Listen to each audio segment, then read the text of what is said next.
Ok, entonces que te avisen ahí qué pasa. Ok, entonces, pues muy buenos días a todos, muy buenas tardes a todos, porque sabemos que hay gente conectada, desde muchos lugares en el planeta para escuchar esta presentación.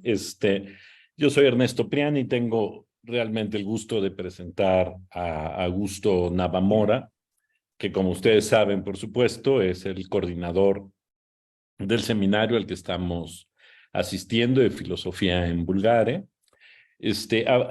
Augusto es doctor en ciencias de las religiones e italianísticas por la Universidad Complutense de Madrid y actualmente es investigador del CONACYT, con H, en la Facultad de Filosofía y Letras de la UNAM, y el proyecto que está trabajando justamente en la UNAM incluye la creación, dirección y organización del seminario, por supuesto, bueno, entre otras cosas, además, es miembro del Instituto Universitario Las Cortes en Europa, de la Universidad Autónoma de Madrid, y ha sido becario del CONACYT para maestría, para doctorado, para postdoctorado, tanto en la Complutense como en la Universidad Autónoma de Madrid, y ha tenido estancias en la Universidad de Porto, en Portugal, y en la Università di Bologna, en Italia, por supuesto. Es miembro de la Asociación Complutense de Dantología y forma parte del Consejo Científico de la Revista Internacional de Investigación Dantesca. En fin, en Roma. Y como saben, se ha especializado en las relaciones entre literatura, ciencia y filosofía en la obra de Dante. Y hoy nos va a presentar, justamente como parte de su investigación, esta presentación sobre la poesía y la prosa filosófica de la Vita Nuova de Dante. De manera que muchas gracias, Augusto, y adelante. Bueno, Ernesto, muchas gracias. Les decía que por alguna razón ahora funcionó todo mal.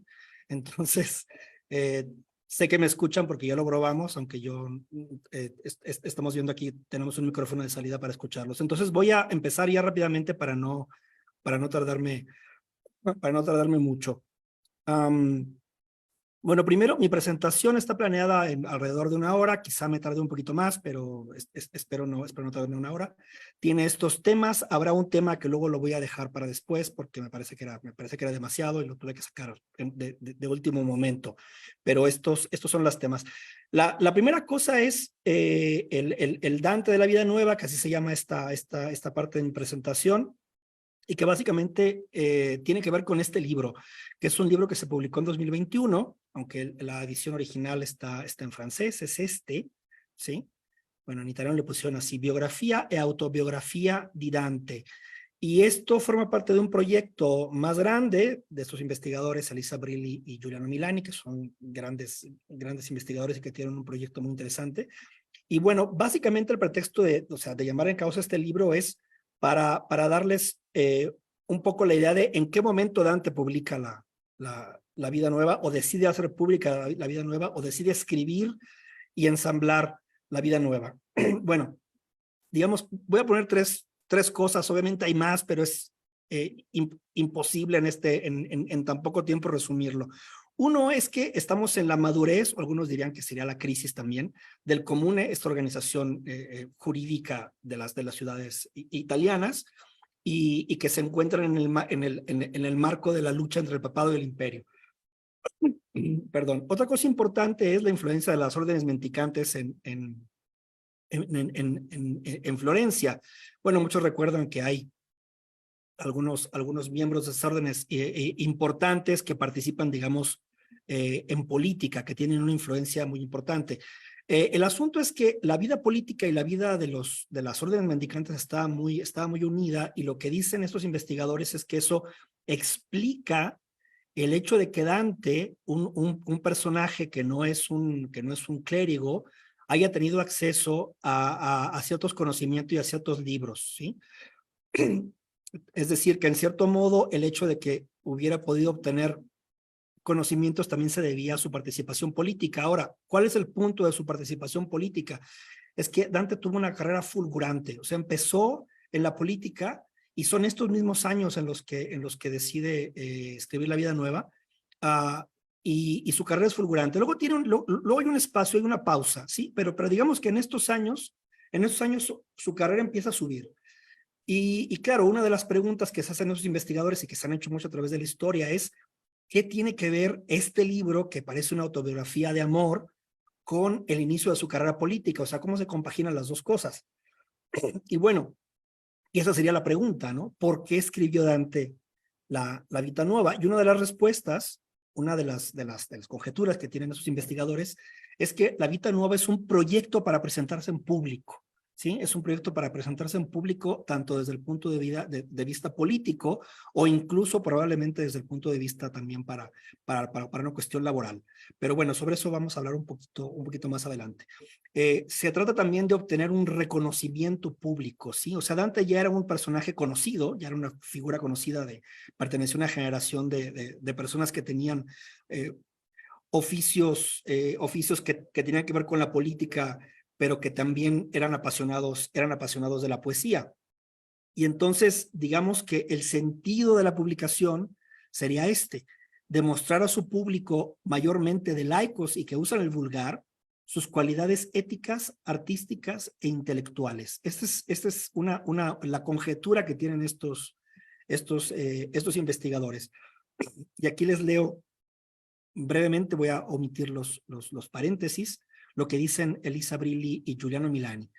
La Vita Nuova está animada por el deseo de demostrar la capacidad literaria del vulgar de discutir más nobles materias. No se trata de un desafío literario en sentido estricto, sino de un desafío mucho más radical, el de lograr que la actividad literaria en vulgar sea socialmente reconocida como dotada de un valor superior a aquel de la simple ocupación dispensada por la composición de versos o de intercambio más o menos comprometido.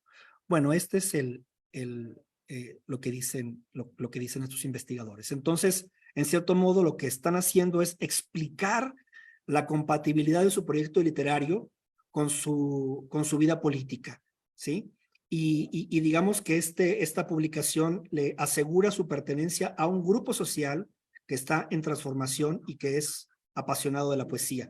Les decía que el proyecto de estos investigadores, bueno, el libro de estos investigadores forma parte de un proyecto más grande que empezó en 2014 y que se llama así, Dante a través de los documentos, ¿sí? Que es una discusión entre historiadores e italianistas. Bueno, es una cosa muy interesante. Bueno, paso a la segunda parte. Bueno, que en este caso tiene el número 1 y que le he puesto así, el compendio de un libro mnemotécnico. Bueno, lo anunciaba en las reseñas y en la divulgación de mi conferencia, que estoy ahora preparando, casi acabando una edición bilingüe de la Vita Nueva, de la Vida Nueva. Y si ahí pongo los sellos de la Società Dantesca Italiana y de la Casa Editrice Le Lettere, es porque de manera muy generosa me cedieron la posibilidad de imprimir el texto Barbie, del ordenamiento Barbie, sobre el cual vamos a hablar un poquito más adelante. También quiero agradecer públicamente a Rosario Scrimieri, que me está ayudando muchísimo con la edición, o sea, está haciendo una labor de curaduría con mi texto, con el borrador, señalándome cosas, digamos, que se me pudieron haber pasado, y aunque sé que ya en muchas cosas no está de acuerdo con mi traducción, me ha dado aliento y me ha señalado cosas muy interesantes, porque bueno, ella es una gran experta en este libro. Bueno, volviendo al punto, la vida nueva actualmente bueno, la vida nueva actualmente entre expertos, entre dantistas, tiene 2 ordenamientos, ¿sí? O al menos son los 2 ordenamientos que se reconocen más y que siempre se ponen en los estudios, ¿sí? Uno es el ordenamiento que lo llaman Gorni, porque lo hizo Guglielmo Gorni, que tiene 31 parágrafos, y el otro, que es más viejo, que es el de Michele Barbi, que lo hizo en 1921, aunque después tuve oportunidad de revisarlo un poquito más adelante, y que tiene 42 parágrafos. A veces también, cuando se habla del ordenamiento Barbi, no se refieren a parágrafos, sino a capítulos, ¿sí? Pero bueno, esas son convenciones.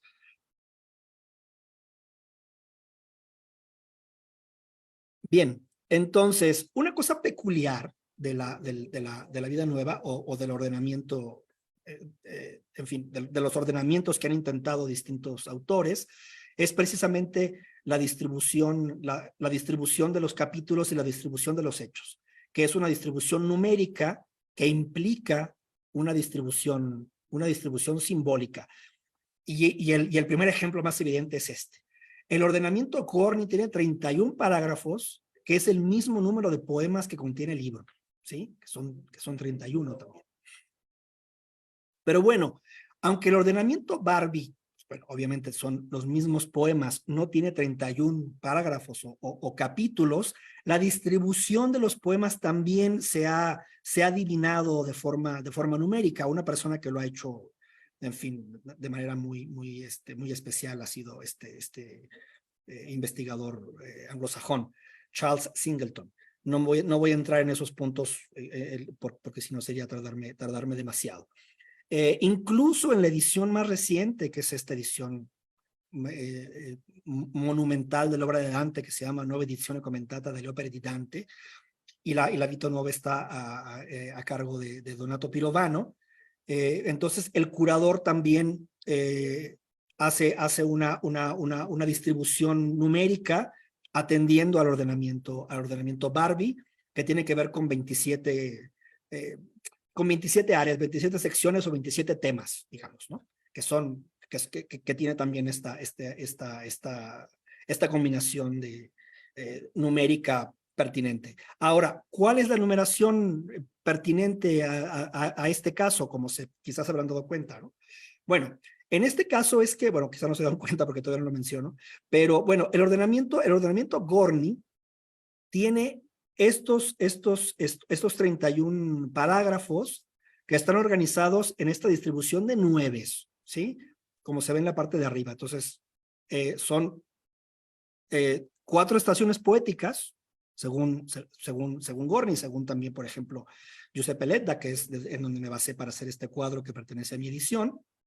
Entonces, el estilo Cortés son 9 y luego en la siguiente estación poética son otros 9 y luego otros 9 y luego al final hay 3 más 1. ¿Sí? Esta es, digamos, es la distribución. En la parte de abajo está la numeración Barbie. ¿Sí? Entonces, en la parte de arriba yo puse los 9 para que se vea 9, 9, 9 y luego 3 más 1. ¿Sí? En fin, entonces esto es un poquito más ampliado para que se vea mejor, no tiene otro objeto más que eso, y eso es una cosa más sintética, solamente el ordenamiento Gorni, que además es un ordenamiento más reciente, para que se vea más claramente, ¿no? 9, 9, 9 y 3 más 1. Entonces, 1 a 9, 10 más 10, bueno, 10, 18, 19 y 27. Este es el punto. Perdón. Bueno, ahora bien, cuando yo empecé a proyectar mi edición, decidí hacer caso de estas 4 secciones.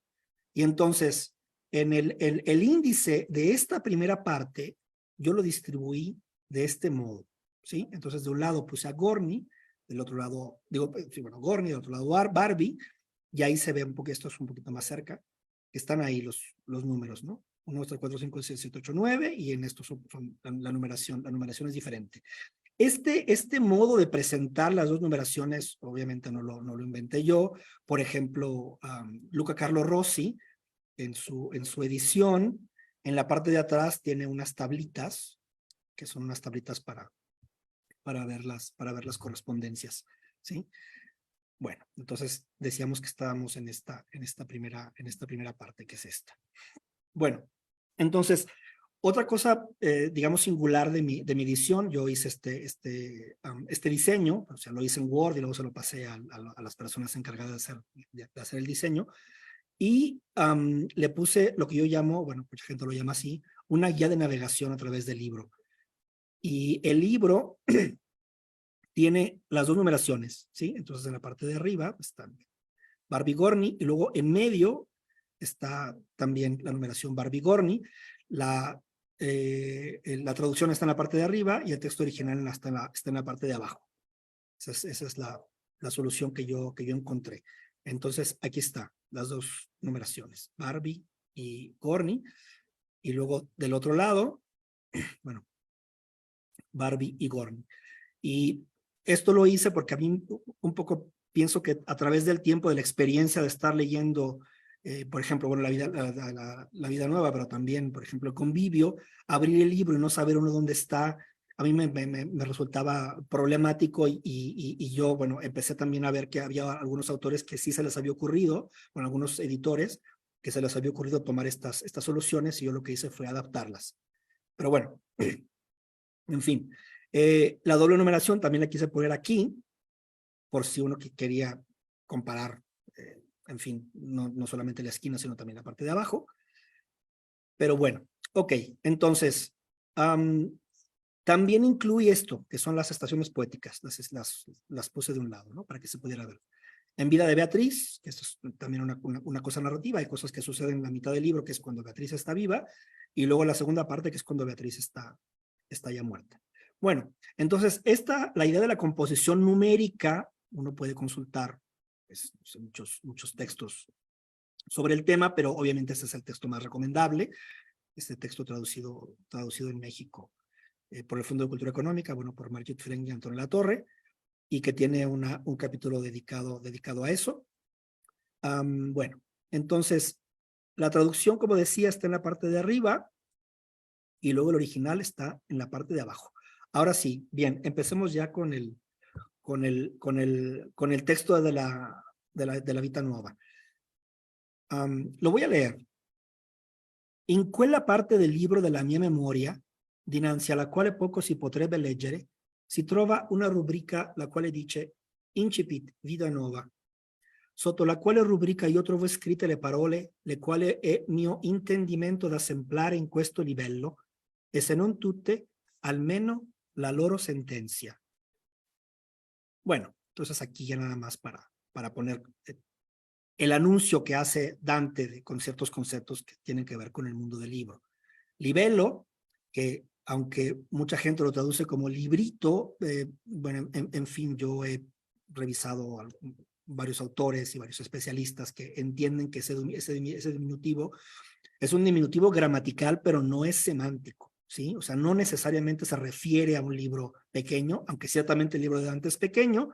Dante con la palabra libelo no necesariamente se está refiriendo a que el libro sea pequeño, sino se refiere más bien a una idea de tratado. La rúbrica, que tiene que ver que se refiere al rojo, era las marcas que para delimitar temas o capítulos o inicios de libros, ¿sí? En los manuscritos medievales. Y el incipit, bueno, pues es una cosa muy común, que simplemente dice aquí comienza o inicia en este punto, y que en la Edad Media se usaba para identificar los libros. Entonces, por eso también hay gente como Gorny que piensan que la Vita Nuova no debe de llamarse así, sino debe de llamarse Vita Nova, en el sentido de que si Dante puso Incipit Vita Nova es porque es una manera de identificarlo, digamos, de un modo más medieval. Y la otra palabra peculiar es asemplare, que también se puede encontrar así en el italiano antiguo, asemplare o exemplare, y que significa transcribir desde un original. Bueno.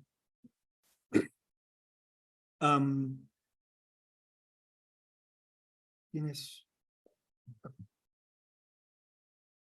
Perdón, es que estoy viendo personas que están accediendo y no sé si los debo dejar entrar yo. Pero bueno, entonces, también un libro muy útil para ver la importancia de la idea del libro en la Edad Media es ¿sí? Que es un libro más reciente. Obviamente el libro de Curtius sigue siendo una referencia importantísima, pero bueno, este libro también yo lo encontré hace poco y es un libro muy bueno. Bueno, les decía, también Curtius le dedica un capítulo al tema, y además tiene es un banco de datos impresionante. Todavía, incluso en los estudios dantescos actuales en italiano se cita mucho Curtius. Bueno, esta es mi traducción, que dice así: en aquella parte del libro de mi memoria, antes de la cual poco se podría leer, se halla una rúbrica la cual dice Incipit Vita Nova, bajo la cual rúbrica yo veo escritas las palabras las cuales es mi intención copiar en este opúsculo, y si no todas, al menos su compendio. Esta palabra, compendio, que yo elegí para traducir, y les ruego que me juzguen ahora por la intención expositiva y menos por la calidad de mi traducción, tiene que ver con una conclusión a la que llega Gorny relacionada con esta palabra, con la palabra sentencia, ¿sí? Dante lo que hace es una selección de su poesía de juventud. Entonces dice que, bueno, el original es la memoria, y de ahí él quiere sacar unas cuantas cosas, pero hay unas que deja de lado, ¿sí? Entonces este es, digamos, el punto. Y Gorny lo que entiende es que sentencia, si se atiene uno al significado que normalmente se le da, como por ejemplo este significado completo o interpretación general o verdadero significado metafísico, eso dicen algunos autores, bueno, Cassini y en este caso Contini, entonces dice, cuando dejas de lado una totalidad y te dedicas solamente a obtener una parte de esa totalidad, entonces la palabra sentencia tiene que significar eso, ¿sí? Entonces, Gorny piensa que más bien sentencia se puede tener relación, por ejemplo, con el libro de las sentencias, la sentencia de Pedro Lombardo, y apunta un compendio, un célebre compendio medieval de material patrístico. Y de ahí fue que yo decidí traducir de ese modo. Ahora, una cosa es, ¿qué parte Dante eligió de su memoria? Bueno, estos son, digamos, los márgenes de su compendio. Y una cosa que, un marco que eligió Dante para ponerle un límite, un cierto marco, es precisamente esta fecha, ¿sí? O sea, ¿cuándo inició la vida nueva? Pues precisamente ahí. Cuando Dante tiene 9 años y Beatriz también tiene 9 años. Bueno, Dante da unas perífrasis astronómicas para indicar cuál es la edad exacta de ellos. Bueno, luego Dante tiene un primer encuentro con Beatriz, y luego tiene otro 9 años después, cuando ya los dos tienen 18 años, y dice que los saludó. Ahí están las fechas marcadas. Los números de abajo son la edad que tienen ellos, y la parte de arriba, pues obviamente es la fecha, el año. Entonces dice que ella los saludó, y bueno, Dante juega con la etimología de la palabra saludar, que tiene que ver con salud, salvación espiritual, o incluso dice de Robertis, dice que puede significar también bendición. Entonces todos estos juegos tienen que ver con una cuestión muy medieval, y Dante también incluso hace referencia al punto en un capítulo más adelante, cuando dice que los nombres son consecuencia de las cosas. Bueno, yo incluí una glosa, lo puse así simplemente para que lo vean. Estoy glosando los temas que les estoy contando. Yo puse la glosa para que el lector, cuando vaya a acceder al texto de Dante, bueno, se entere de qué es lo que Dante le está diciendo. Ahora bien, ¿cuál es el arco probable de escritura de la Vita Nuova? Bueno, pues se marca este arco probable, ¿no? O sea, entre 1292 y 1295. Hay especulaciones, sí, las discusiones son fuertes sobre cómo marcar exactamente el punto en el que Dante escribió la Vita Nuova. A mí me gusta esta explicación que da Michelangelo Piccone, que dice que la escritura de la Vida Nueva, que es el hecho de seleccionar los poemas y luego comentarlos y luego ver qué significaron esos poemas o qué significaron los hechos que reflejan esos poemas en su vida, ¿sí? Entonces, digamos, ese es el momento en el que Dante hace su resumen de vida. Entonces dice Piccone que a él le parece lógica esta fecha, porque Dante está cumpliendo 27 años, o van a cumplir 27 años, y se cumplen 9 años más del saludo de Beatriz. Entonces, digamos que esta sería la otra fecha. Con esto no estoy diciendo que esta sea exactamente la fecha, ¿no? Lo que estoy diciendo es que esto es una manera de reconstruir el arco de una vida, que es lo que en cierto modo está implicando Dante con todo eso. Ahora, ¿cómo se puede reconstruir la vida de manera sin lugar a dudas? Bueno, pues a través de la muerte de Beatriz, que es el 8 de junio de 1290, una hora después de meterse el sol. Y esto Dante lo pone en un punto de su libro. Pero bueno, también dice que estos 9 no solamente tienen que ver con fechas de años, sino también con los horarios del día, ¿sí? Entonces, Dante, bueno, esto lo dice en este capítulo de la Vita Nuova, aquí están las numeraciones, y Dante para marcar exactamente que no cabe duda que es esa fecha, pone 3 calendarios, ¿sí? Entonces dice la usanza de Arabia, la usanza de Siria y la de los cristianos. Entonces ya pone esos 3 calendarios y bueno, por lo mismo es digamos una fecha importante. Entonces yo supongo que a este punto ya se han dado cuenta que la Vida Nueva tiene una organización numérica basada en el número 9 y es una cosa obvia, bueno, quizá no es tan obvia de manera inicial, pero conforme uno va obteniendo datos y va leyendo cada vez más el libro, se va dando cuenta de que el número 9 vuelve una y otra vez. Hay más cosas, no las voy a mencionar todas, pero bueno, en fin. Entonces, de ahí que yo intenté recuperar, digamos, esta organización numérica, aunque había que tomar decisiones, y tomé, en fin, tomé la decisión de hacerle un poquito caso a Gorny, otro poquito a Barbie, en fin. Entonces, el índice de mi edición se vería más o menos así, ¿sí? Entonces, lo dividí en 4. Puse Vida de Beatriz, estilo Cortés, y puse, bueno, la parte Gorny, 9, y luego 2, el hallazgo de la alabanza, que es una cosa de la que vamos a hablar más adelante, y ahí se ve otra vez 18, 27, y luego 3 más 1. Y separé el último para que se viera el último parágrafo separado.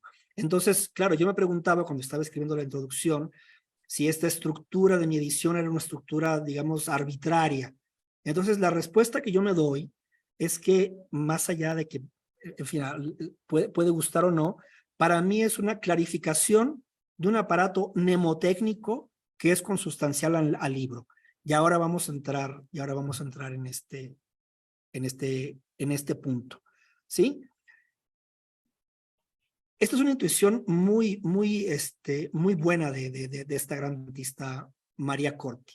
Dice, el libelo, porque así lo llama Dante, bueno, el libro El Opúsculo, el libelo no se transcribe desde una auténtica memoria existencial, sino desde una memoria que se enclava en la imaginación y en la poética del autor. O sea, cuando Dante está reconstruyendo su libro, está reconstruyendo también los recuerdos que tiene de lo que le pasó a través de los edificios mnemotécnicos que son los poemas. O sea, los poemas también tienen, digamos, medidas, numeraciones. Y esta manera de numerar las cosas no solamente tiene un significado simbólico, sino también tiene un significado, también tiene una utilidad, pues, o sea, es decir, es más fácil mantener en la memoria estas numeraciones que si simplemente los hechos se le presentaran a uno de forma caótica. Bueno, voy a pasar a este otro punto, que yo llamé la lógica visual de la Vida Nueva. Yo, bueno, leyendo un poco sobre el tema de la memoria, entre paréntesis, supongo que todo el mundo estará consciente de que la Divina Comedia es un libro mnemotécnico, está distribuido también en tercetos con rimas, y luego son tres cánticas.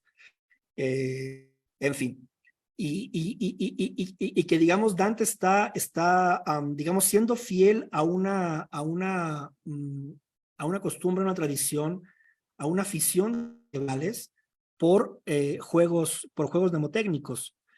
Este libro de Marika Rutters, que es un libro muy vasto, muy interesante también, hay un punto en que se dedica a hablar de la Vida Nueva, y dice algo muy parecido a lo que ya había dicho María Corti, pero luego agrega algo más.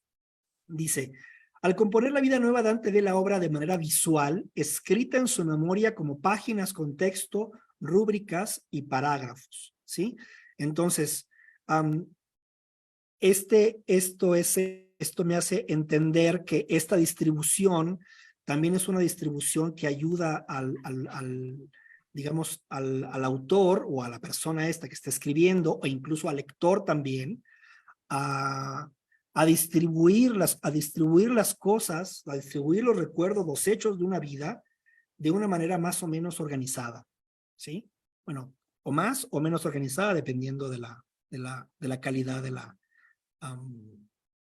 los recursos mnemotécnicos. Ahora, esta visualización a la que se refiere Carruthers también se puede ver en una práctica que es medieval y que Dante la usa en la Vita Nuova, que es la divisio textus, que es la de explicar los poemas, dividiéndolos primero de forma general y luego yendo hacia lo más particular. Este es uno de los poemas más recordados de la Vita Nuova, que es Donne cavete intelletto d'amore.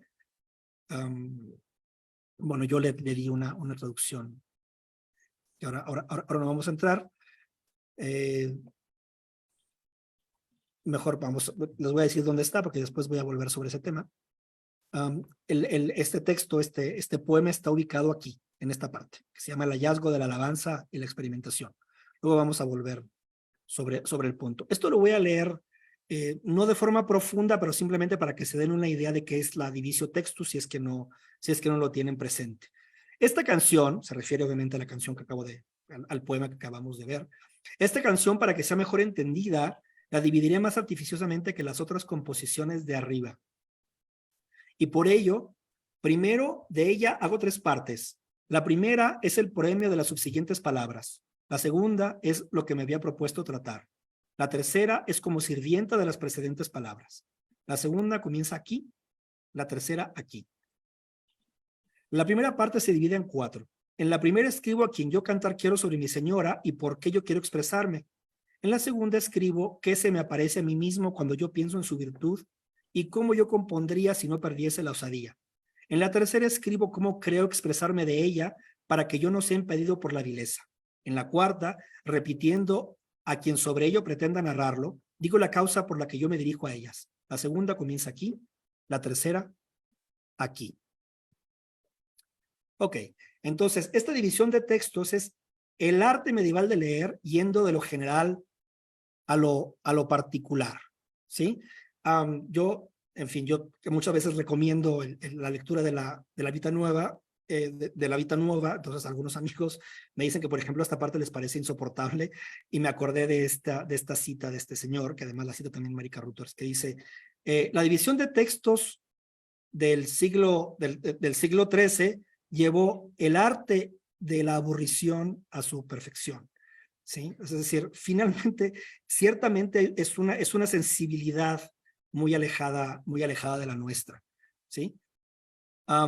Pero bueno, el punto es, para volver al punto, que la visualización también está relacionada con la memoria, ¿sí? Me encontré hace poco este texto de esta investigadora, Ayelet Even Ezra, que es además es un artículo pequeño en donde digamos, está repensando precisamente esta práctica. Bueno, pone dos manuscritos que son de esta fecha, 1980, ¿sí? Y dice que una mano anónima ponía estas cosas, ¿sí?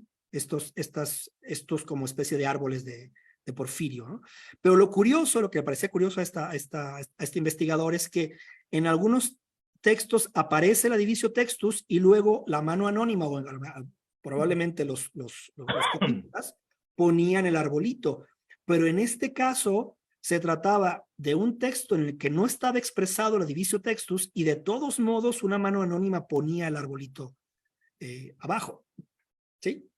Entonces, porque esto también era un recurso de estudio muy arraigado en la Edad Media. Bueno, yo no sé si a alguien en los manuscritos medievales, a algún copista se le ocurrió hacer lo mismo con la Vita Nuova, no lo sé, simplemente es un ejemplo de cómo funcionaba la divisio textus, ¿no? bueno, un libro, el libro monográfico que acaba de aparecer además de ella, que habla de este tema, que se llama así, Líneas de Pensamiento, de Ayelet Eben Ezra. Bueno, entonces volviendo al punto de lo que decía María Corti, que la vida nueva no se transcribe desde una verdadera memoria existencial, sino de una memoria que se enclava en la imaginación y en la poética del autor. Entonces, lo que hace Dante es seleccionar poemas, pero al seleccionar poemas selecciona vivencias también. Pero esas vivencias están puestas en edificios mnemotécnicos, ¿sí? O sea, es decir, no hay que recuperarlas de algún lugar, digamos, del fondo existencial del ser o algo así. Hay que recuperarlos de cómo están fijados mnemotécnicamente en su memoria, ¿sí? Entonces, y otra conclusión, bueno, es un poco reiterativo, pero de todos modos lo digo, que la división de textos escolástica es un recurso de análisis, ciertamente, como lo hace Dante, pero también es un recurso memorístico visual. Y pongo visual entre paréntesis porque se trata de una memoria visual. Bueno, esos dos puntos los voy a poner juntos, pero bueno. Este es uno de los poemas más famosos del libro y probablemente uno de los más famosos de Dante, ¿sí? Amor el cor gentil, son una cosa, que es una paráfrasis de otro poema de Guido Guinizelli, que es este. Al cor gentil rempaira sempre amore, come l'ausello in selva la verdura, ne fe amor antique gentil core, ne gentil core antique amor natura. En fin, lo que hace Dante es reconfigurar, citar a Guinizelli en este poema, ¿sí? Y se halla también aquí, se halla también en esta parte. Y aquí otra vez, ¿no? Bueno, lo voy a leer en italiano porque tiene que ver con la traducción, lo que les voy a decir más adelante. Questo sonetto si divide in due parti. Nella prima dico di lui, o sea, del sonetto, in quanto è in potenza. Nella seconda dico di lui, in quanto di potenza si riduce in atto. Bueno, la seconda comienza aquí. La prima si divide in due. Nella prima dico in che soggetto sia questa potenza, nella seconda dico sì come questo soggetto e questa potenza siano prodotti in essere e come l'uno guarda l'altro come forma materia.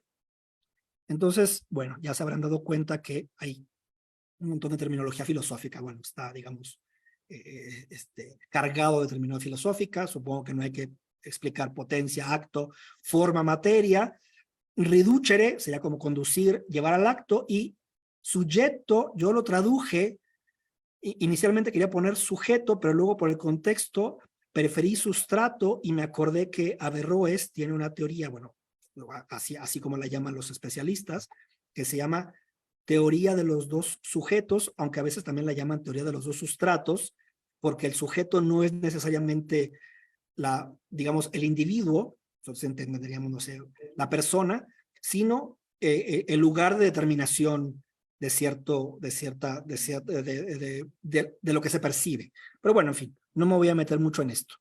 El punto es que lo traduje así. Este soneto se divide en dos partes. En la primera escribo de él en tanto que se encuentra en potencia. En la segunda escribo de él en tanto que de potencia pasa al acto. La segunda comienza aquí. La primera se divide en dos. En la primera escribo en qué sustrato se encuentra esa potencia. En la segunda escribo cómo este sustrato y esta potencia hayan sido actualizados en su ser y cómo uno se relaciona con el otro como la forma con la materia. ¿Sí? Si no pensáramos que estamos leyendo una autobiografía de amor, pensaríamos que estamos leyendo un libro, en fin, un libro de filosofía medieval, sencillamente. Pero bueno, en fin. Otra cosa peculiar también de esta sección es esta manera que tiene de llamar al poeta al que está citando, a Guido Guinizelli, que es un poeta un poco mayor que Dante, ¿sí? Usa estas tres palabras que son peculiares: saggio, dettare y ponere. Esto es una parte de mi introducción. El segundo verso usa dos palabras técnicas: dittare, de dittatore, el que escribe en prosa, de hecho antes se refiere a los prosaici dittatori, y porre o ponere, que viene de latín, esta última ampliamente difundida en el discurso escolástico en el sentido de sustentar una tesis o un argumento y sobre todo como término técnico para introducir una opinión típica de una escuela o de un filósofo, como señala Antonietta Bufano en la Enciclopedia Dantesca. Dante pues identifica al poeta por su sabiduría, lo llama sabio, convierte el poetizar de Guinizelli en una práctica argumental u opinión que sustenta un filósofo o corriente filosófica y alza la canción a rango de obra de tratadística. Entonces, yo traduje así: amor y el corazón gentil son uno, como el sabio sostiene en su tratado. Estas digamos, mezclas que hace Dante entre el poetizar y entre el escribir tratadística son más o menos, bueno, digamos, bastante típicas de la Vita Nuova. ¿Sí? Bueno, dire, dictare, ¿sí? Que sería, digamos, escribir, o sea, escribir en verso, o incluso escribir en verso en vulgar, o escribir en prosa. Bueno, volviendo al punto en fin, al poema del que hablamos anteriormente, que se llama Donne che avete intellecto d'amore, señoras de intelecto en el amor, aquí Dante introduce un tema importante también para el libro. Si nos fijamos en las palabras que están en negritas, la parte de abajo, en la versión en español, dice: y componer no quiero tan sublime que por miedo yo en vil me convirtiese, mas de su ser gentil descurriré por contraste con ella levemente. Entonces, sublime traduce a altamente y legermente, y levemente traduce a legermente. ¿Sí? Bueno, Giuseppe Ledda, que tiene un artículo fantástico sobre este punto, sobre el tema de lo que no se puede decir, de lo que no se puede expresar, dice que precisamente aquí, Dante está usando, o se está refiriendo al principio retórico de la conveniencia, o sea, el estilo debe adecuarse al tema tratado. Voy a tener que regresar un poquito. En los primeros 4 versos, dice: señoras de intelecto en el amor, en la versión en español, quiero con vos cantar de mi señora, no por pensar que colmo su alabanza, sino expresar por desfogar la mente. Que en italiano sería: no porque yo creda su laude finire, ma ragionar per isfogar la mente, ¿sí? O sea, está, digamos, expresándose, pero no está pensando que el estilo que puede llegar a tener su poesía sea suficiente para alabar a esta señora, ¿sí? Bueno, el tema que gravita en este poema es el de la inefabilidad. Y es un tópico que atraviesa toda la vida nueva. Esto lo tiene muy bien estudiado Giuseppe Ledda, que además el tema de la inefabilidad es uno de los temas que más ha estudiado a través de su carrera como investigador. Bueno, el tema de la inefabilidad aparece de nuevo, ya al final, bueno, aparece varias veces, pero aquí esto los quiero señalar de forma muy importante, al final del libro, ¿sí? Porque Dante tiene una visión especial de Beatriz, y entonces hace en fin, se sirve de un texto filosófico típico para expresar ese punto. Lo voy a leer en español. El soneto que yo compuse en aquel entonces comienza: tras de la esfera, el cual tiene 5 partes. Bueno, habla de la primera, la segunda y la tercera. Y luego dice: en la cuarta escribo cómo él la ve de ese modo, o sea, su espíritu, esto es, en tal cualidad que yo no lo puedo entender, lo que vale decir que mi pensamiento se eleva a la cualidad de aquella en grado que mi intelecto no lo puede comprender. Esto parece que es repetitivo, pero así lo pone Dante. Dado sea el hecho de que nuestro intelecto se relacione con esas benditas almas, así como el ojo débil con el sol, y eso escribe el filósofo en el segundo de la metafísica. Bueno, Dante lo dice en italiano: con ciò sia cosa che lo nostro intelletto sabbia a quelle benedette anime, sì come l'occhio debole allo sole, e ciò dice lo filosofo nel secondo de la metafísica.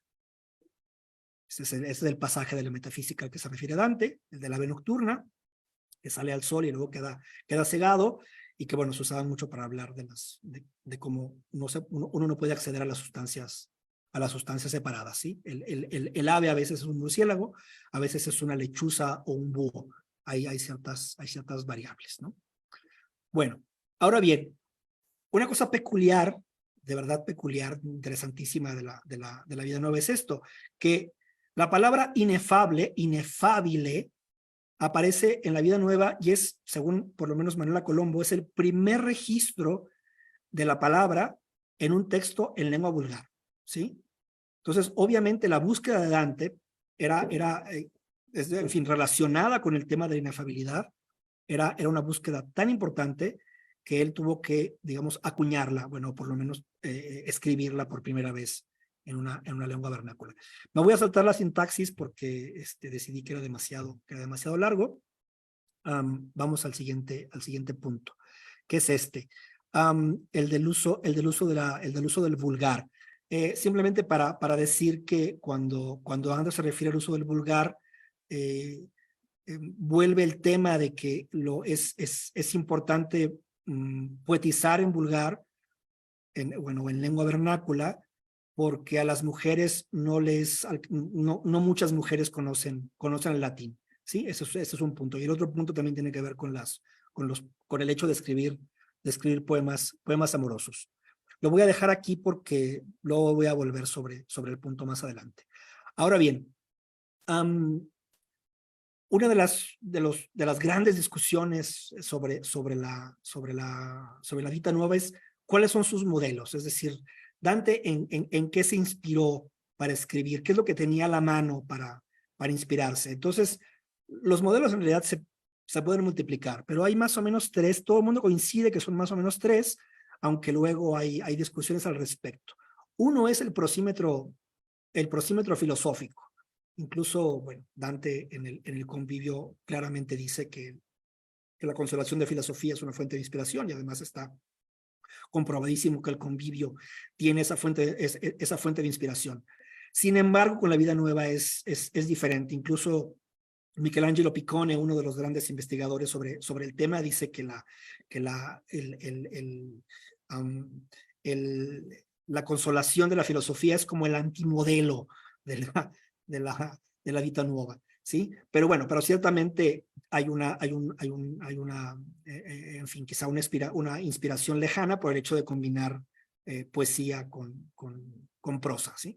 Pero bueno, otro es la confesión o retractación de inspiración agustiniana, y el tercero, el Cancionero Provenzal, que es uno de estos, digamos, una explicación que ha ido ganando terreno a través del tiempo. De hecho, Piccone, bueno, ya desde los 70s, pero ya progresivamente lo vino diciendo después, le parece que él lo llama así, lo llama modelo positivo de la Vita Nuova, ¿sí?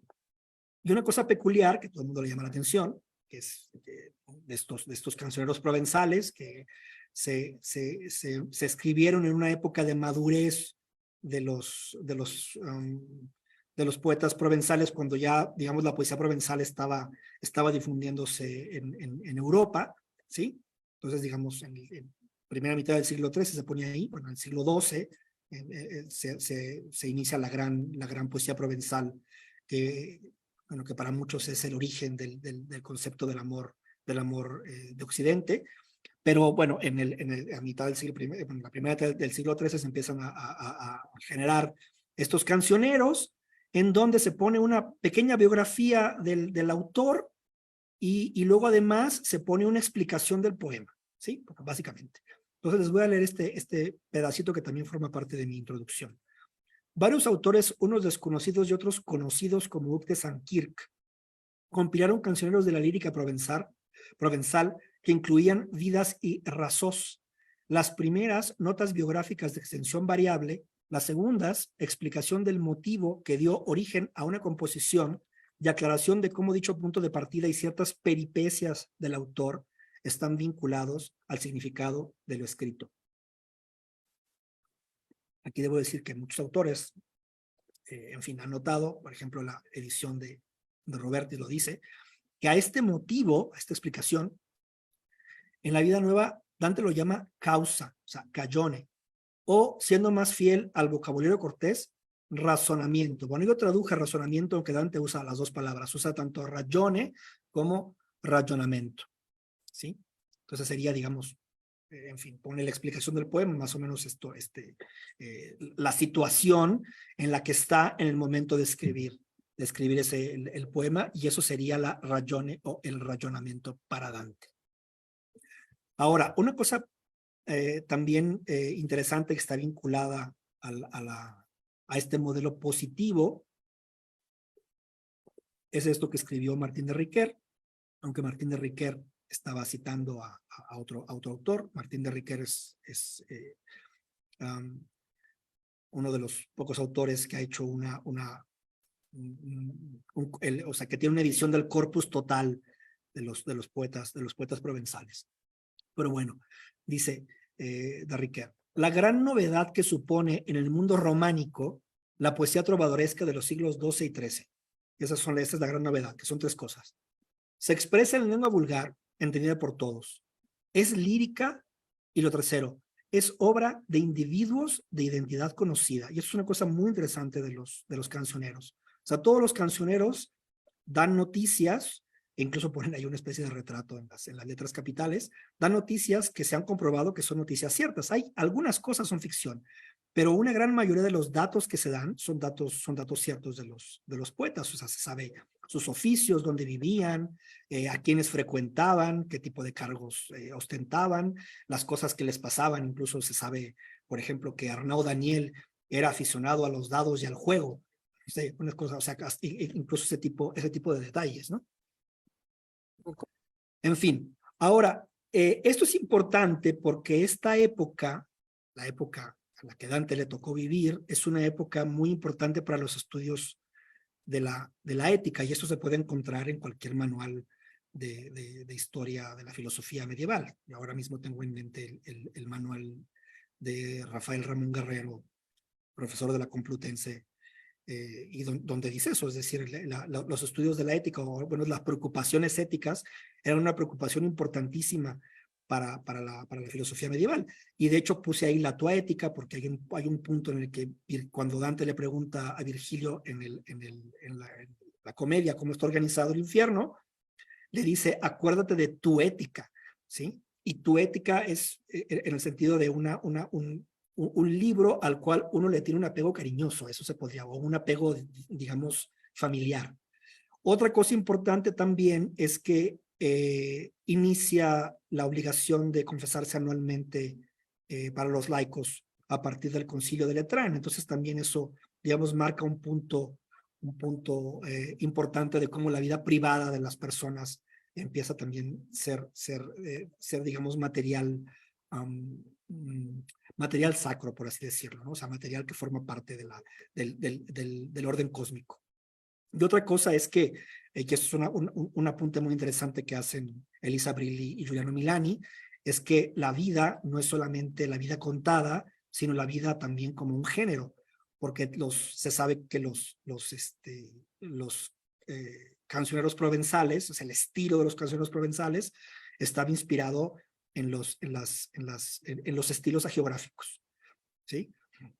Y bueno, y también se sabe que hay otros autocomentarios en lengua vernácula, ¿no? Es decir, hay otros autores en la época de Dante que también tuvieron intención de hacerlo, como Brunetto Latini, o lo hicieron como otros autores de su época. Bueno, okay, no voy tan mal de tiempo teniendo en cuenta que empecé un poquito más tarde. Pero esto sí lo quiero leer. Martín de Riquer explica que la prosa de Vidas y Razós, estas explicaciones que están en los cancioneros, la prosa de Vidas y Razós es uniforme, como si todo hubiese sido escrita por la misma pluma. Esto no apunta, como se deriva de su estudio, a un mismo autor, sino a una perfecta integración de distintas fuentes orales o escritas, en un estilo, en el caso de las Vidas, quizá derivado de la práctica geográfica y redactado de forma monótona pero efectiva, en una prosa clarísima, rectilínea, sin adornos retóricos ni exhibicionismo literario, con los adverbios y adjetivos precisos e imprescindibles, aunque repetidos hasta la saciedad, y con constantes reiteraciones del sujeto para obviar la más remota posibilidad de malentendidos. Todo esto sumado a una labor de conjunto de varios profesionales, ilustradores, copistas y músicos. Textos en letra muy clara y grafía, en cierto modo regularizada, pentagramas de las poesías de cuya melodía disponían, miniaturas de los retratos de los trovadores en letra capital. Esto es simplemente para darse una idea más clara de este modelo positivo para la vida nueva, ¿no? Bueno, ahora otra cosa que les quiero contar, y ya casi voy acabando, es cómo Dante reconfigura la idea de la razón provenzal, ¿sí? Cuando está hablando del uso de la lengua vulgar, que es un pasaje que citamos más atrás, pero bueno, este es un pasaje que viene un poquito más adelante, da una explicación de la legitimidad o digamos la licitud de que los poetas en lengua vernácula se expresen al modo en que se expresaban los poetas cultos, ¿sí? Y entonces dice algo así como, pero para que de ello no obtenga ningún tipo de atrevimiento la persona tosca, digo que ni los poetas componían versos de ese modo sin razonamiento, ni aquellos que riman deben de escribir así, no teniendo ningún razonamiento en ellos mismos de aquello que escriben, porque grande vergüenza sería para aquel que rimase composiciones bajo la vestimenta de figura o de color retórico, y después, interrogado, no supiese desnudar sus palabras de tal vestimenta, de modo que tuviesen verdadero significado. Y mi primer amigo, se refiere a Cavalcanti, y yo lo sabemos bien de aquellos que de ese modo riman con estulticia. Aquí, tanto Dante como Cavalcanti tenían, digamos, una crítica hacia poetas de la generación anterior, poetas bastante conocidos que supuestamente rimaban sin comprender lo que hacían. Bueno, en fin, había algunos poetas en concreto, Guitone d'Arezzo, en fin, pero también Cavalcanti tenía los poetas a los que él directamente criticaba. Entonces, no sé si leyendo esto quede más o menos claro que esta razón provenzal ya no es exactamente la razón provenzal, es decir, no es solamente el motivo y la causa. Entonces diría de Robertis que aquí la razón provenzal de Dante es la correspondencia de la figura retórica con un significado. Es decir, cuando dice que los poetas no deben hacer versos sin rayone o sin rayonamiento, lo que está diciendo es que deben ser capaces de entender la figura retórica que están construyendo, ¿sí? Ok, pero el punto es que ya Dante, bueno, y sobre todo Cavalcanti al que se está refiriendo, ya escribieron una poesía que tenía digamos, una calidad de vocabulario, un estudio técnico del vocabulario tan preciso que les parecía que otros poetas no escribían con esa misma calidad. Entonces, por ejemplo, Luca Carlo Rossi diría que esta crítica va en el sentido de que a los poetas que les falta rayón o rayonamiento, les falta consistencia científica, filosófica y poética, que es lo que sí tiene, digamos, la poesía de Dante. Ese sería digamos, el punto, ¿no? Bueno, entonces ahora ya vamos a las observaciones conclusivas. Rápidamente les cuento que, bueno, obviamente el tema de nuestro seminario tiene que ver con la emergencia de la lengua, de la filosofía, del pensamiento filosófico, científico y político en lengua vernácula. Este es uno de los libros más importantes que se han escrito sobre el tema, no es el único, ciertamente, hay autores antes de Imbach y autores posteriores. Y bueno, por ejemplo, está también este proyecto que acabó hace unos años, en donde también se refería precisamente a este punto. Y uno de los artículos más importantes que se han publicado sobre el tema es que se llama Poesía, Ciencia y Política, una generación de intelectuales italianos, en donde explica, digamos, la figura de Dante, esta figura que he esbozado en esta presentación, como una figura que no era un único, sino era una figura, digamos, más o menos común de una generación de pensadores y escritores que tenían, digamos, un perfil similar. ¿Sí? Bueno, también no puedo dejar de mencionar, y sobre todo porque veo que aquí está por ahí conectado José Higuera Rubio, que José Higuera Rubio organizó un importantísimo congreso en 2021 que se llamaba así el Diálogo de las Lenguas, la emergencia del pensamiento en vernáculo, donde yo tuve el honor de participar, y bueno, vean por ejemplo en esta mesa donde yo participé, estaba José Higuera, yo y Lorenzo Bartoli, que participó en una de las sesiones anteriores. Bueno, entonces mi proyecto tiene que ver con esto, es un proyecto que va a durar hasta 2024, probablemente 2 años más, pero bueno, También les quiero recordar que este seminario inició con una presentación de Mariano Pérez Carrasco, pero ahora les quiero referir esta presentación que hizo en Madrid hace unos años y que luego se convirtió en un artículo, que es este, que se llama El giro hacia la descolonización del pasado en la historiografía medieval, porque ahí hace un resumen muy interesante del artículo de Silván Pirón y de Manuel Lecocha.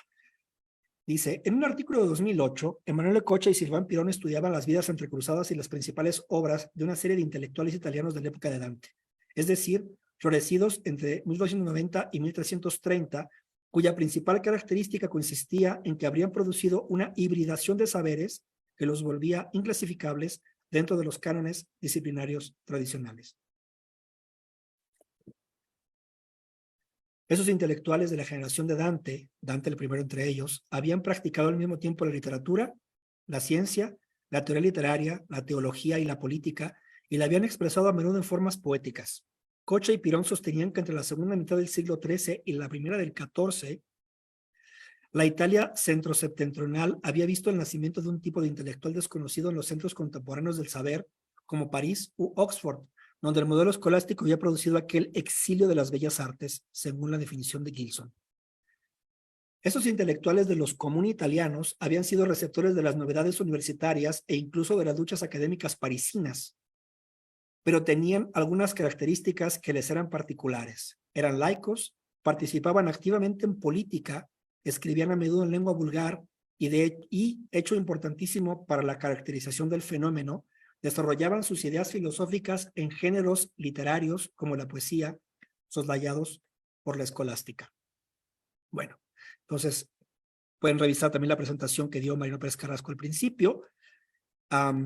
Este es todo el plan del seminario. La próxima va a tratar sobre los ricordi de Guicciardini, porque Jorge del Palacio va a hacer la edición para Alianza. Y muy importante, porque ayer estaba hablando con Guillermo Gariño Ferrer, la conferencia de Guillermo Graiño, que va a cerrar el curso, bueno, este ciclo de seminario, y que va a hablar sobre la emancipación de la filosofía en la lengua vernácula. Y bueno, ya eso es todo. Esto es lo que quería contarles hoy. Muchas gracias.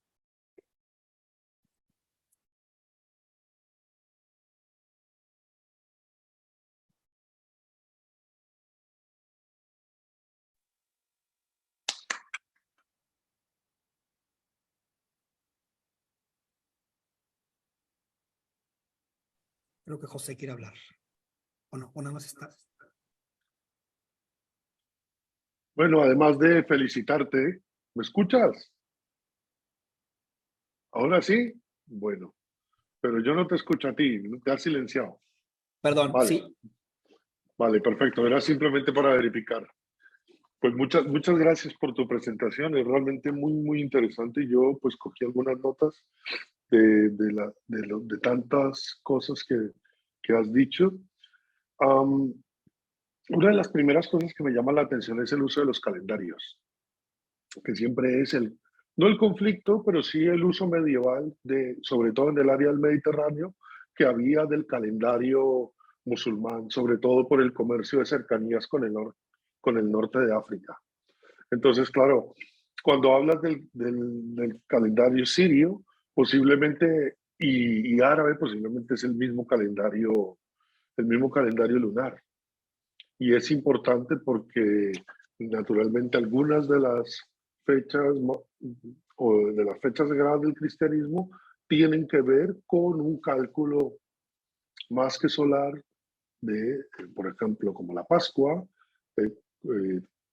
aproximadamente 3 semanas después de la última luna llena, digamos, de marzo, o la última luna llena del tercer mes del calendario lunar, que no tiene mucho que ver con el fin del año, que es el término del solsticio, ¿no? de invierno, como el calendario romano. Entonces, claro, parece que para ellos, porque como Ramón Llull también a veces habla de los dos calendarios, era muy común tener esas dos referencias temporales, ¿no? sobre todo para pues, para la celebración de la Pascua. Eso simplemente era un, un comentario, pero ahí hablaste algo sobre la perífrasis astronómica. No sé si me puedes decir algo más al respecto en relación a lo de los calendarios. Ese como una pregunta y un comentario. Y otra cosa que me llamó mucho la atención fue la idea de cómo la palabra logos entra por medio de su traducción ratio y se va a ragione. Pero es curioso que el griego no corresponde a logos, sino corresponde a aletheia, que es la exposición racional, que sería quizá el rayonamiento. Entonces, no sé hasta qué punto, cuando se refiere, cuando tú hablas de la razón como extractada de aquellas fuentes de los trovadores como causa, ellos no están pensando en ese sentido de las razones y las causas por las que existe el movimiento en la naturaleza. Y entonces, pues la razón adquiere ese doble sentido. Entonces, no sé si también cuando se habla de razón en los poemas dantescos o en los poemas italianos que tú conoces, también tiene ese sentido de algo que explica el porqué de, ¿no? Que es un poco el modelo de la ciencia aristotélica. Y por último, cuando hablas de la ética, me llama mucho la atención que de nuevo volvemos al mismo problema de la felicidad intelectual.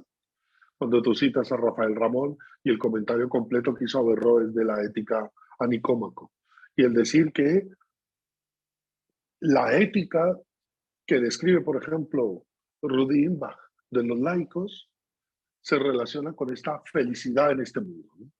O un cierto grado de realización en este mundo o de comprensión de este mundo. Y quizá la tua ética, además del sentido que tú mencionas, podría referirse a ese conocimiento de la ética total, la que te hace conocer, porque la ética, claro, recorre los instintos del alma, las virtudes intelectuales y sobre todo en el último, el hecho mismo de la contemplación directa, ¿no?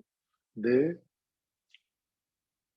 pues, de las causas y sobre todo de la causa del movimiento. Y está, ¿no? Y de todas las razones. Y, en fin, esta idea de que hay un conocimiento y una ciencia realizada, deseada, buscada por el equilibrio que dan, ¿no? Las acciones mediadas por las razones intelectuales que, digamos, muestran el equilibrio a las virtudes instintivas o en fin.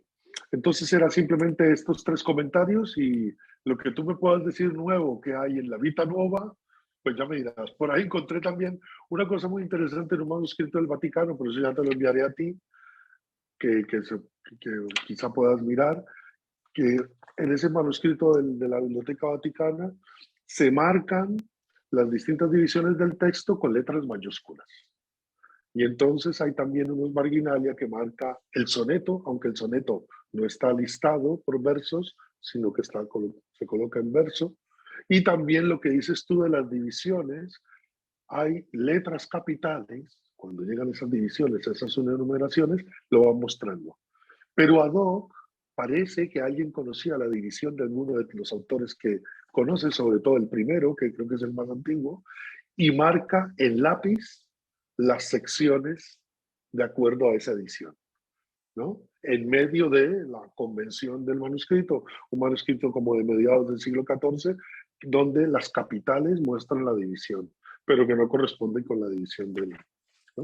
Pero eso ya te lo mandaré. Pues nada, eso era. Muchas gracias. Ok, muchas gracias por tus comentarios. Bueno, lo de las perífrasis astronómicas es largo de explicar, te lo puedo enviar, porque hay un punto en el que dice, en fin, la esfera del Sol se movió tantas veces hacia tal, no sé, etcétera, etcétera, se movió. Entonces hay un cálculo, ¿sí? Y a través de ese cálculo que está hecho, se puede saber que Beatriz tenía pues eso, 8 años y 4 meses, y Dante estaba casi por cumplir los 9 meses. Y luego lo de la muerte de Beatriz, uno de los editores de la Vita Nuova, que es Donato Pirovano, que lo mencioné, que editó que hizo el libro de la Vita Nuova en esta magna nueva edición commentata dell'Opere di Dante. Él dice que es la única fecha de la Vita Nuova que Dante quiere que, digamos, estoy interpretando, ¿no? Pero que Dante quiere que al lector le quede claro que es esa y no otra, ¿sí? Es decir, pone 3 calendarios, pone los horarios, pone los sirios lo calcularían de este modo, los árabes lo calcularían de este otro, y nosotros lo calcularíamos de este modo. O sea, para que se sepa exactamente cuándo fue que Beatriz se murió, ¿sí? Y ese dato, pues es un dato, digamos, también es importante narrativamente hablando, porque entonces uno sí puede ubicar, digamos, qué es lo que pasó hacia atrás y hacia adelante y todo, ¿no? Porque es un dato preciso. Los otros simplemente dicen, por ejemplo, el cielo de la luz, bueno, el sol se movió tantas veces, etcétera, desde que yo nací. Tú dices, bueno, pero ¿cuándo naciste, no? Pero si tienes la referencia exacta de cuándo se murió Beatriz, entonces puedes reconstruir todas las fechas. ¿Sí?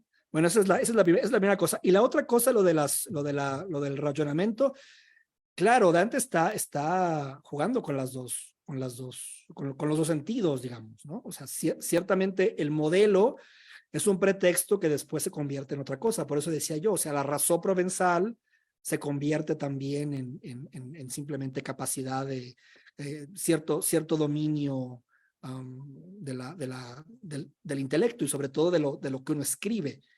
Bueno, claro, hablando del dominio en lengua vulgar, que esa es la cosa, digamos, importante.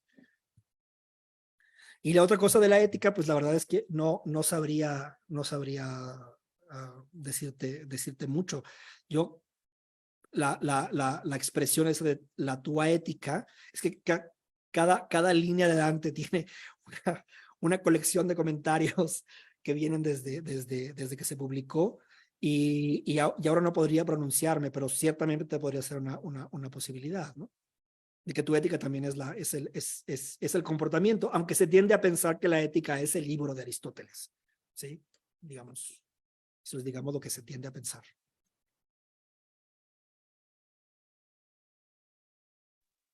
Gracias, muchas gracias.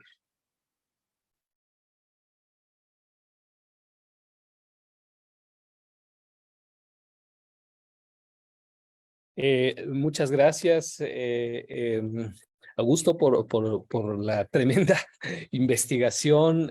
Solo una pregunta breve. Mira, no sé si es acerca del concepto de amor que se está manejando acá, ¿no? Entonces, no sé si tú has, digamos, visto qué concepto específico de amor o conceptos de amor está utilizando Dante acá, y si hay alguna, por así decirlo, algún concepto especial que esté introduciendo en su concepción del amor Dante, además, digamos, del clásico, de todo lo que ya dijiste, de los romances, etcétera.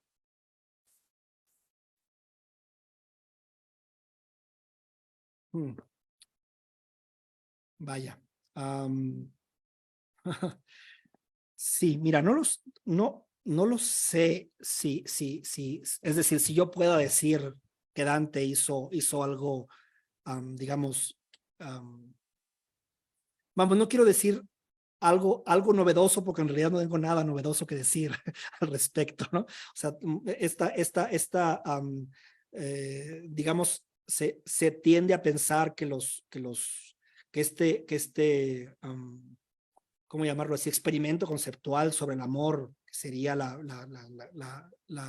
vida nueva, tiene su punto culminante en la Divina Comedia, claro, ¿no? Por ejemplo, en la última sección de la Vita Nuova se refiere al sir de la cortesía, ¿sí? Y el sir de la cortesía sería el amor, pero en realidad el sir de la cortesía en este caso específico del final de la Vida Nueva, no es el amor, es Dios, ¿sí?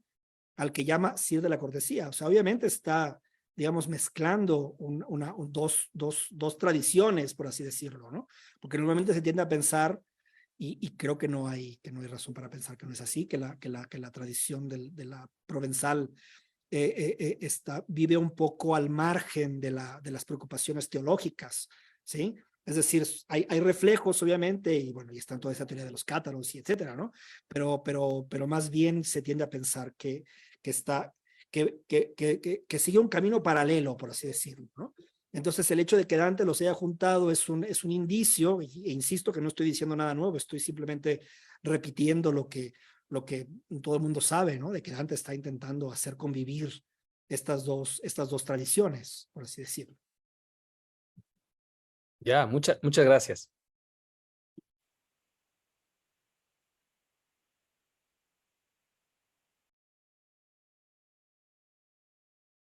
Adelante, Ernesto.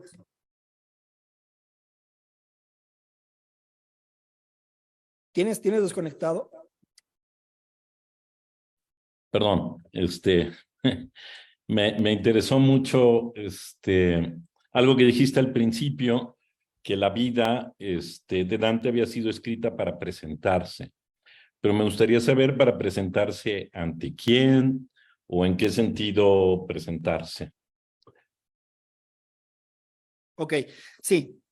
La verdad es que hablé de manera demasiado breve al respecto porque temía que me comiera el tiempo.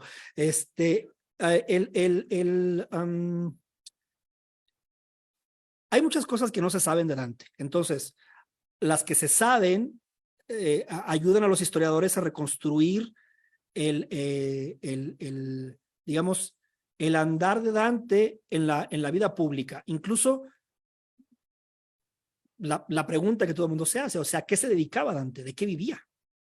¿Sí? Que es parece que nadie puede decirlo con certeza, ¿sí? Parece que se metía, no sé, quizá tenía algún negocio, quizá vivía de algún patrimonio familiar. Y bueno, yo creí entender en este libro que también la vida política, pues obviamente es una fuente de ingresos, ¿sí?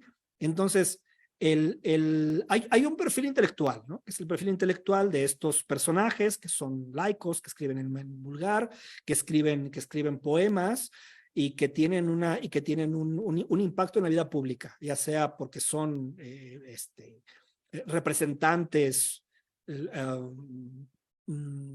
digamos, políticos, o porque, como en el caso de Dante, son capaces de tomar la palabra en el foro público y disuadir a las personas. Y esto a lo mejor ahora nos parecerá como simplemente un oficio, pues no sé, un oficio un poco extraño, pero en ese momento era muy importante, ¿sí? O sea, una persona que tuviera capacidad de hablar frente a un público digamos, de personalidades importantes y decir algo que que hiciese que los conflictos se resolvieran. Por ejemplo, y esto lo ponen también ejemplo de ellos, el paso de poderes de unos representantes a otros, ¿sí? O sea, es decir, se circulaban los representantes del común, en fin, los priores, y entonces de repente se acababa su ciclo y tenían que entrar otros, ¿sí? Entonces, el paso de una cosa a la otra a veces podía llegar a ser conflictiva y necesitabas a personas que hablaran en los momentos en el que había este cambio de poderes, ¿sí? Entonces, en fin. Entonces, este dibujo, ya sé que es un dibujo un poco burdo, pues el que estoy haciendo. Lo que quiero decir es que, según esos autores, insisto, así como yo lo creí entender, es que el presentarse en la vida pública le asegura a Dante también una carrera, ¿sí? Y un modo de vida. Y para eso es importante tener obra literaria, por así decirlo, ¿sí? O sea, el reconocimiento de la obra literaria era también importante en ese tiempo, porque ahora también nos puede parecer un poco raro, pero la circulación de poemas era impresionante, ¿sí? O sea, cómo se mandaban los poemas o cómo los poemas aparecían en las actas legales, ¿no? Es que a veces las actas legales a veces lo que hacían era lo que se hace con las páginas en blanco, pues las tachas, ¿no? Y acá ponían a a veces ponen ahí un poema de alguien o lo que sea, ¿no? Entonces, digamos que el prestigio intelectual también pasaba por escribir poesía, por intercambiar poemas, ¿sí? Entonces, insisto, así como está planteado, así como yo lo entendí, de hecho hay un capítulo dedicado a la vida nueva en ese libro que se llama además así, presentarse en público, ¿sí? O sea, digamos que su libro, además de sus intenciones literarias, que seguramente las tendría, ¿no? De satisfacción personal, tenía digamos, el objetivo de acrecentar su prestigio como escritor, que finalmente le iba a servir también para acrecentar su prestigio como político, digamos, dicho de forma muy, muy burda, insisto. Ya, yo te preguntaría ahora, digamos, si me empezarás a sospechar por qué, como, ¿qué otros ejemplos habría de presentaciones semejantes? Digamos, porque buscando vidas, por supuesto, yo pienso de inmediato en la de Lulio, pero también pienso en la historia Calamitatum de Abelardo, pero no conozco muchos más ejemplos. Es decir, ¿qué tan frecuente era hacer eso? ¿Era un modelo? ¿Es muy ocasional? ¿Siguen pautas completamente diferentes? Sí, bueno, yo creo, bueno, no creo, estoy seguro que en cierto modo, la manera de operar de Dante se explica en el contexto de Dante, es decir, en el contexto de los poetas y escritores toscanos, ¿sí? Que tenían o que hacían también acrecentar su prestigio. De hecho, por ejemplo, Cavalcanti también era un político, ¿sí? Y una parte de su prestigio también le venía de escribir poesía. ¿Sí? Yo no sé si tampoco lo puedo valorar ahora mismo, si el nivel de innovación de Dante fue tal que se le ocurrió algo, insisto que no lo estoy diciendo, ¿no? Pero, en fin, es una cosa probable, que hizo algo que no se le habían ocurrido a los demás. Es decir, sí, acrecentar su prestigio, pero hacerlo de una manera mucho más veloz, porque eso es también una cosa que señalan, por ejemplo, los biógrafos de Dante. O sea, la carrera política de Dante fue fulgurante. O sea, el tipo era muy joven y de repente era aceptado en situaciones de crisis muy importantes. Sí, o sea, lo ponían a hablar en el Consejo de Ciento, tenía ciertas intervenciones públicas, lo enviaban a hablar con no sé quién. O sea, era un tipo que, digamos, cuya carrera política se aceleró, y se aceleró precisamente en esos años de la escritura de la Vida Nueva. Entonces, claro, insisto, o sea, en parte estoy, digamos, poniendo un poco de mi cosecha, No, reconstruyendo la conjetura de Elisa Brilli y de Giuliano Milani. Ok, y muy bien, muy bien. O sea, o sea, vas un poco por la hipótesis que yo empiezo a pensar de que son respuestas muy específicas y muy contingentes y no necesariamente conectadas, es decir, no son un ejemplo, aunque funcionan más o menos para lo mismo, para comunicar a la vida pública una situación, singular. Y por último, me gustaría, retomando, la inquietud que me metió José la semana pasada, porque lo refieres también de pasada citando un texto muy interesante, que es la recepción de la discusión de la Universidad de París y del averroísmo en Dante y en ellos. No sé si pudieras abundar un poquito más en Sí, el sí, tema. sí, sí. Hay un artículo, de Silván Pirón, que es un artículo conocido, digamos, conocido entre los dantistas, que se llama El poeta y el teólogo. Y ese artículo es un artículo, bueno, en fin, que ha causado impacto en toda la gente que lo ha leído, porque es un artículo que se basa en una quodlibet de un estudium florentino, ¿sí? Entonces, esa quodlibet de un estudio florentino es de un tal Pietros de Travibus, y Pietros de Travibus en esta exposición pública le hacen una pregunta. Y esa pregunta, según como está fijada, como está redactada en el manuscrito, se entiende que es una pregunta que está formulada en un latín macarrónico. Y además es un latín macarrónico que se preocupa específicamente de un tema que tiene que ver con la cuestión de alcanzar la felicidad en la tierra a través de la práctica de las letras. ¿Sí? Entonces,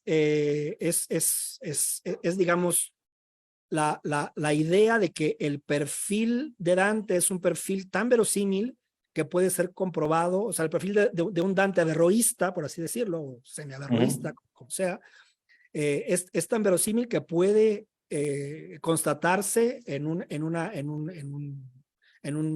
discusión pública de una determinada fecha, además en una fecha que coincide con los años en los que Dante dice que empezó a estudiar filosofía, ¿sí? Entonces, claro, la conjetura de Pirón, poco aventuradamente, dice que ese personaje pudo haber sido Dante. Y hay otros que piensan que eso es indemostrable. Pero lo que no es indemostrable es que el perfil de un intelectual como el de Dante fuera posible, bueno, gracias a que hay, por ejemplo, esta prueba. Hay más, pero ciertamente también es cierto que muchas de las cosas que están en Santa Croce, por ejemplo, se están estudiando en años recientes, ¿sí? O sea, tampoco tiene tanto tiempo que se están recuperando muchos de los manuscritos, ¿sí? O incluso que se han aclarado cosas como, por ejemplo, qué entendía Dante por filosofantes. Sí, Ana Pegoretti tiene un artículo larguísimo para dilucidar el asunto. En fin, bueno, eso es lo que puedo decir. Muchísimas gracias, Augusto. Muy interesante todo.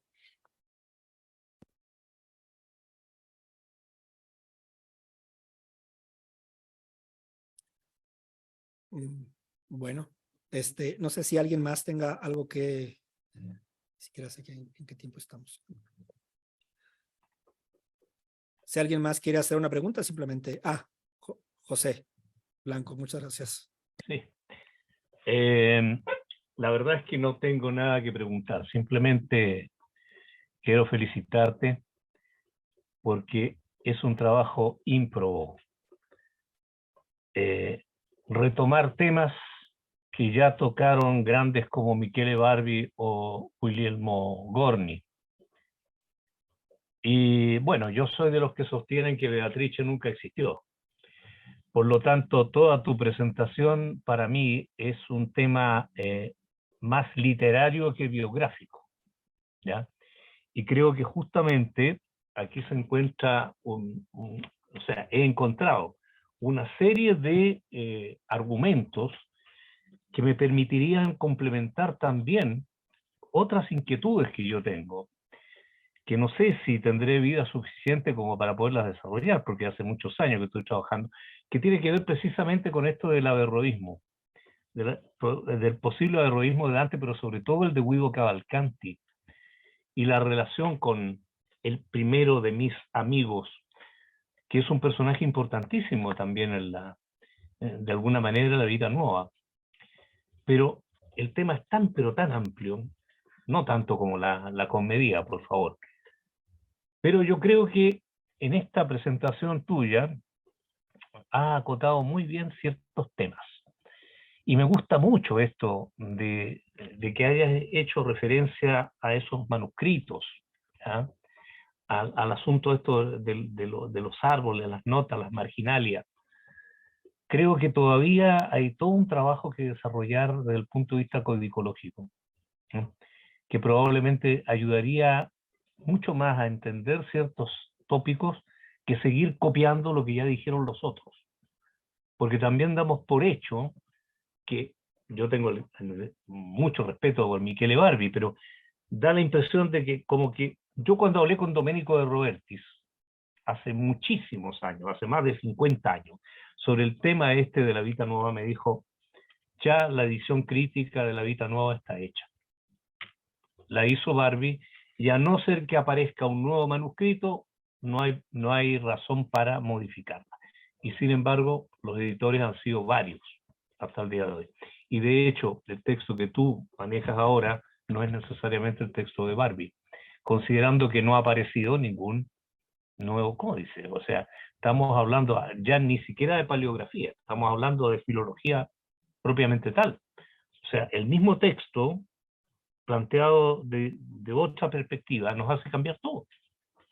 Así que bueno, simplemente felicitaciones por este trabajo que espero poder leer con tranquilidad y poder anotar, también hacer mi propia marginalia cuando llegue el momento. Así que gracias por la comunicación. Eso es todo lo que te puedo decir. Bueno, no, gracias a ti por tus palabras. Y bueno, claro, yo quizás se me pasó decirlo porque luego hay cosas que son casi tan obvias para los dentistas, que además existe un texto que es un texto averroísta, publicado en Bolonia y que está dedicado a Cavalcanti. Es decir, la presencia, digamos, de esas ideas es un hecho comprobado. Ahora ya también dedicarle tiempo a demostrarlo en cada caso, pues es otro asunto. Y una cosa que te quiero comentar es que yo tampoco, bueno, no es que no lo crea, es que yo pienso que una Beatriz de carne y hueso no es necesaria para la obra de Dante. O sea, no, la obra de Dante no la necesita.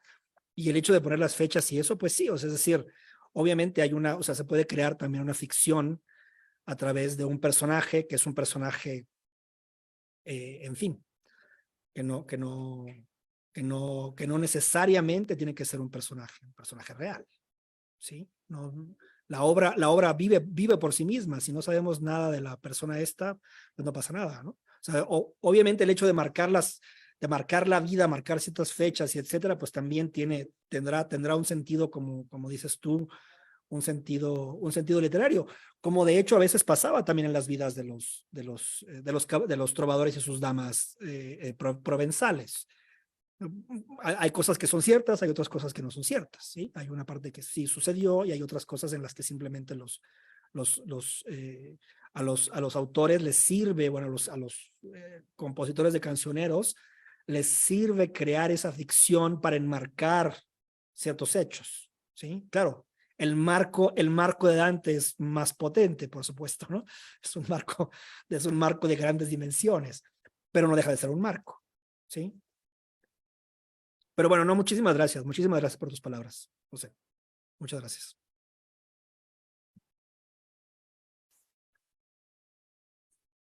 No sé si alguien más tenga alguna cuestión. Y si no, pues podemos dar por finalizada la sesión. ¿Quieren preguntar? Es que voy a preguntar si aquí en la sala, bueno, no, ya están saliendo de todos modos. Bueno, pues nada. Ok. A ver, un momentito. ¿Tú quieres preguntar algo? Sí. ¿Va a preguntar algo? Sí. Ah, ok. Bueno, entonces, Isabel. Sí, muchas gracias. Pues yo quería preguntar si has pensado en que haya alguna característica, no sé, algún elemento quizá de época, quizá de tradición intelectual, que hace que para Dante sea relevante plantear una biografía amorosa, ¿no? En contraste quizá con otros pensadores que hacen biografías, no sé, intelectuales, epistémicas, o sea, que sea precisamente el amor y su encuentro con Beatriz y todo lo que, digamos que Beatriz sea la figura en torno a la cual gire esta biografía. ¿Por qué sería esto y cuál sería la relevancia, ¿no? De hacer una biografía amorosa para presentarse en un entorno político, ¿no? Frente a un público y a un grupo quizá político e intelectual, ¿no? ¿Por qué darle este matiz de la biografía amorosa? Bueno, primero que nada porque Dante está dentro de una tradición y de hecho todos los poetas tienen a sus amadas. Bueno, todos los intelectuales de su época, que son además políticos, que son laicos, que escriben en vulgar y que escriben poemas de amor, ¿sí? Entonces, en cierto modo, aunque no lo parezca, la vida, la biografía amorosa del poeta está implícita en los poemas. Lo que yo pienso que hizo Dante fue simplemente, no simplemente, pero digamos de manera muy elaborada, es retomar esta tradición de los cancioneros, bueno, y otras, pero digamos, ese es para explicar el asunto del amor, porque ese era uno de los temas principales digamos, que servían al prestigio del poeta. Y de hecho, Dante, por ejemplo, en La Vida Nueva lo dice. Es decir, ¿por qué alguien se lanzó o empezó a escribir poemas de amor? Porque las mujeres no saben latín. Entonces, si yo quiero hablar de amor con una mujer, tengo que hablar en lengua vulgar, porque es una cosa que sí se sabe. Entonces, digamos que hay ciertas condiciones que predisponen a los poetas para escribir de amor en lengua vernácula, que eso es una cosa importante. Obviamente había poemas también políticos en lengua vernácula, ¿no?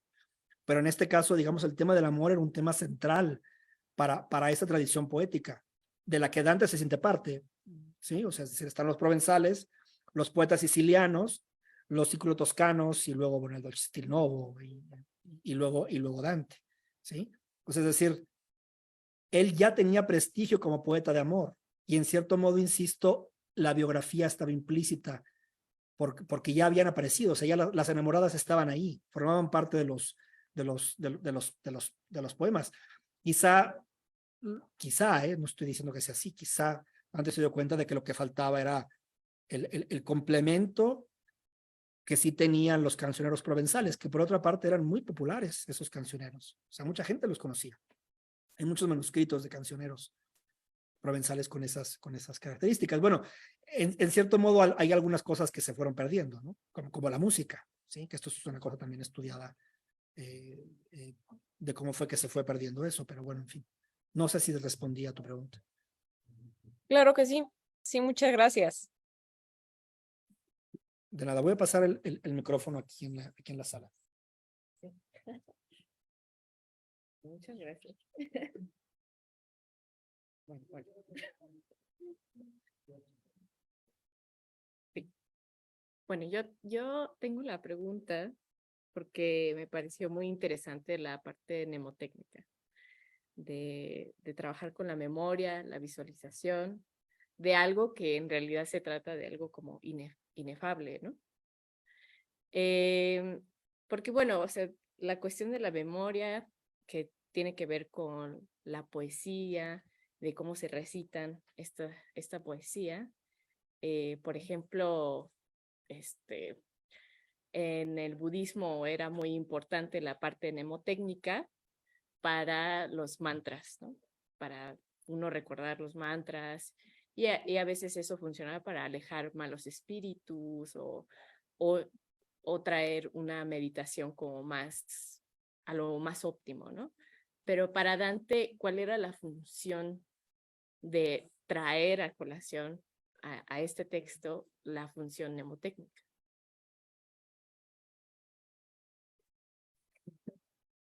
Muchas gracias. Y gracias.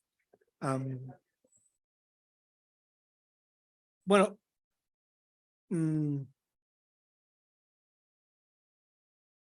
empiezo por esto.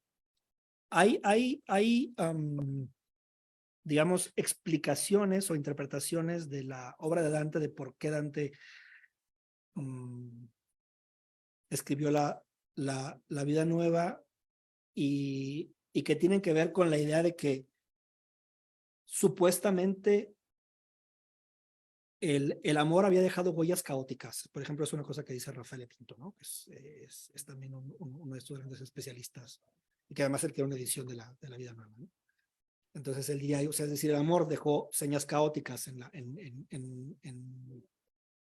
su alma, y entonces la Vida Nueva viene a organizarlas, viene a organizar esas huellas caóticas. Entonces, desde esta interpretación de la mnemotecnia, no estaría totalmente de acuerdo con esa interpretación, sino más bien que la vida mnemotécnica, por así llamarlo, o sea, es decir, o la mnemotecnia era una forma de vida también. O sea, tener tener mala memoria no era solamente una falta para un escritor, sino era una especie de falla moral también, ¿sí? Es decir, la buena memoria era importante, digamos, en la vida intelectual de los medievales. Bueno, en el caso de los clérigos o de los monjes era importantísima. Decían que los monjes llevaban cargando su biblioteca en su mente como un arca, ¿no? Esa es una de estas metáforas que aparecen en estas referencias. Entonces, yo más bien pienso, es una cosa que yo pienso ahora, después de estudiar un poquito más la vida nueva, que las huellas del amor están, digamos, perfectamente traducidas en edificios, en construcciones mnemotécnicas, que los poemas son eso, porque uno quiere volver a esos recuerdos. Porque si no estuvieran ahí, los recuerdos se van. Entonces tienen que quedarse ahí. Entonces digamos que la práctica de los poemas también es una práctica mnemotécnica como una práctica moral que te ennoblece, ¿sí? O sea, la mnemotecnia te ennoblece también, te ennoblece como persona, porque entonces tus recuerdos están fijados ahí. Más bien el punto, y eso también quizá no es totalmente incompatible con lo que dice Pinto, es que Dante, todos esos recuerdos no sabía lo que significaban. Y no lo supo hasta después. De hecho, al principio de la vida nueva lo dice. O sea, que es casi como una cosa evangélica. Antes no se sabía lo que significaba, pero ahora es evidente, y lo dice así, para los más simples. Y para los más simples quiere decir para las personas más burdas, pero también incluso para los niños. Que el Evangelio lo dice así, ¿sí? Es decir, esto es una cosa que no se sabe, pero después ya tienes una interpretación, porque ya puedes mirar al pasado y saber lo que significaba, como una especie de hecho profético. Pero eso no quiere decir que la mnemotecnia previa no estuviera ahí, porque la mnemotecnia, insisto, y por ejemplo, eso lo dice también Marika Reuters, era una forma de vida. ¿Sí? A ver, hay aquí algunos comentarios. Creo que, bueno, nada más. Bueno, pues yo pienso que ya podemos dar por finalizada la sesión. Bueno, muchas gracias a los asistentes.